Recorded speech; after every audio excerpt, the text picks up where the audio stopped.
Sa video na ito ni Tito Herns, ay nasa loob sila ng bahay, kasama si Ma'am Nida at ang 4 na Marias. Nabanggit din ni Tito Herns na kakatapos lang nilang kumain ng hapunan.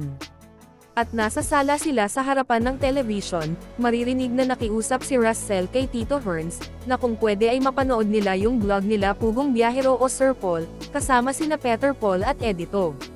Dagdag pa ni Russell na gusto niya itong makita at binisita daw ng grupo ang pamilya ni Russell, sa Agusan. Makikitang katabi ni Mylene sa upuan si Nanita at doon naman sa harapan nila ay si Russell. Sinimulan na nga nilang panoorin ang video at makikitang ang unang bahagi ng video ay ang pamamaalam ni Russell sa pamilya niya bago siya pumunta ng Maynila. Tinanong pa ni Tito Herns si Russell kung alam ba niya kung saan yun. Sumagot si Russell nga siya ngayon habang naglalakad papunta sa kung saan yung sasakyan nila Sir Paul. Nabanggit ni Sir Paul sa video na bilang sponsor ni Russell na nagdala sa kanya sa Maynila, ay responsibilidad niyang i-assure ang mga magulang nito na nasa maayos na kalagayan ang anak nila.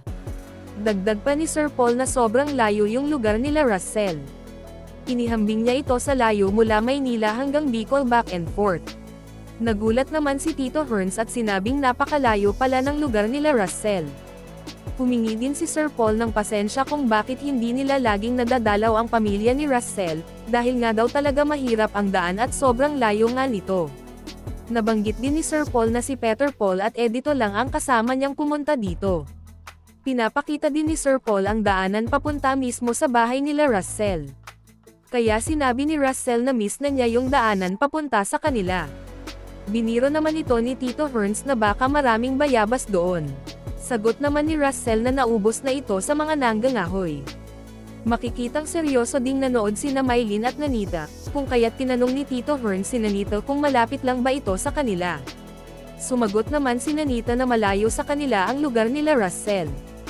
Habang pinapakita sa video ang daanan kung saan naglalakad si Sir Paul ay hindi mapigilan ni Russell ang mapatayo at tinuro yung daan, kaya biniro na lang ito ni Tito Herns sabay sabing sino yung naglalakad. Makikitang muntik pang matapilok si Sir Paul. Kaya nagulat sila at napatawa dito si Nanita. Niloloko naman ni Tito Herns si Nanita at sinabing bakit niya tinatawanan si Sir Paul. Nakarating na nga sila Sir Paul malapit sa lugar nila Russell, tuwang-tuwa pa ito, napatayo at itunuro yung losong sa may bahay na dinaanan ni Sir Paul. Itunuro din niya ang ilog sa daanan kung saan daw sila naliligo noon. Masaya silang pinapanood ang video nila Sir Paul. Nagsalita naman si Ma'am Nida na akala niya si Mylene at Nanita ang napunta doon.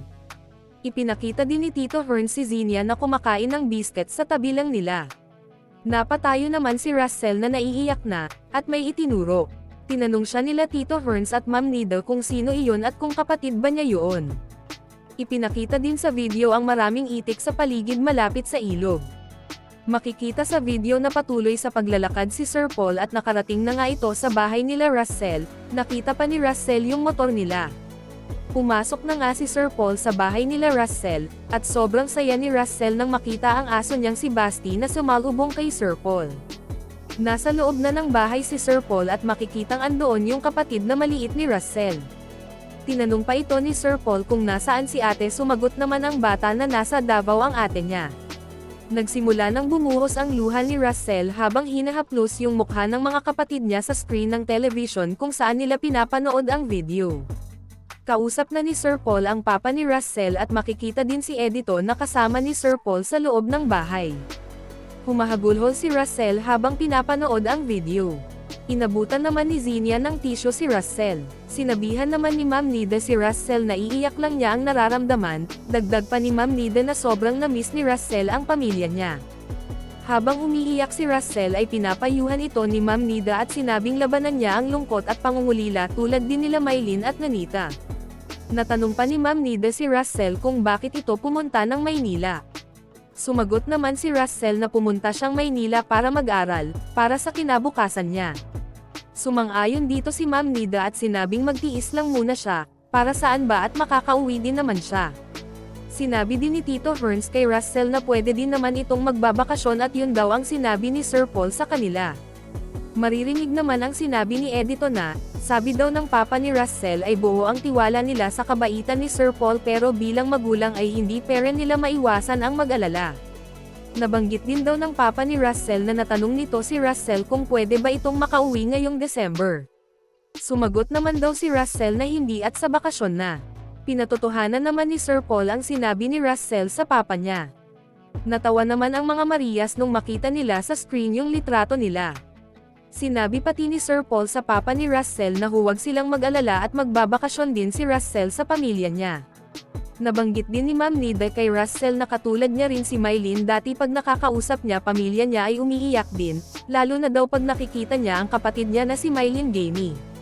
Nabanggit din ni Tito Hearns na kaya ganun na lang na-miss ni Russell ang pamilya niya ay wala kasing signal sa lugar nila kaya hindi niya madalas na nakakausap at nakikita ang pamilya niya. Habang kinakausap ni Sir Paul ang kapatid ni Russell ay pilit nitong inaabot at hinahawakan ang mukha ng kapatid niya sa screen ng television. Tumawa naman ang tatlo sa sinasabi ng kapatid ni Russell.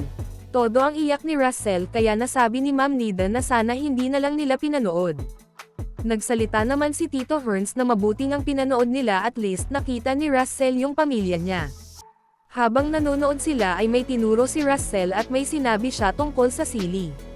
Kaya sobrang natawa sila Mylene, Nanita at Zinia. Pati na rin sina Tito Hearns at Ma'am Nida. Sinabi din ni Russell na sana nandoon yung nanay niya. Sinabi naman ni Tito Hearns na nasa malayo yata yung nanay niya at pinapapuntahan na. Pinakita din ni Sir Paul ang tindahan sa bahay nila Russell, sabi pati ni Sir Paul na may nakasulat pa ditong bawal mangutang, kaya natawa na lang din sila lahat.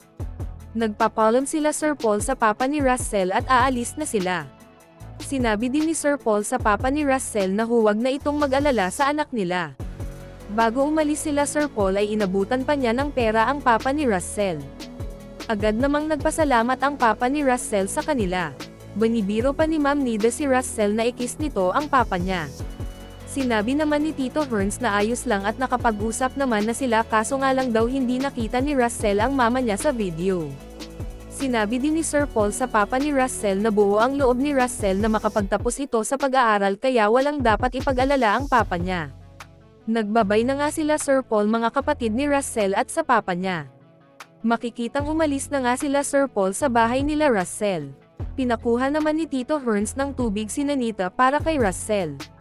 Inabutan na nga ni Nanita ng tubig si Russell, mapapansin din na akap-akap peren ni Zinia si Russell at pinapatahan ito.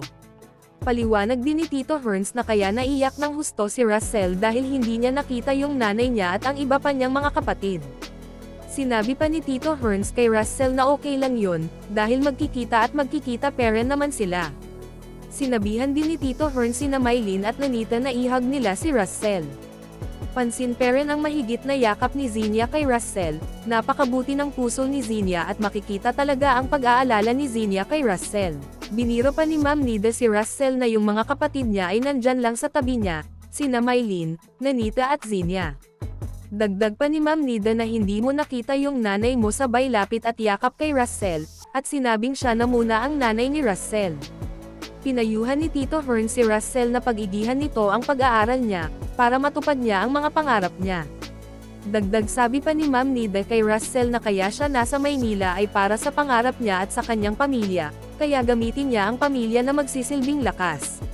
Biniro pa ni Mylene si Russell na yan na at nakita na niya yung sili, yung mga itik, duyan at kung ano-ano pa. Tuwang-tuwa naman si Nanita at tumawa na rin silang lahat. Paliwanag ni Tito Hearns kay Russell gusto lang nila itong mapatawa. Makikitang mangkakatabi ang apat na Marias kasama Ma'am Nida. Nagpapasalamat naman si Russell kay Sir Paul, sa mga sponsor niya at kay Tita PB Love sa pagpapaaral sa kapatid niya. May mensahe din si Russell sa mama niya.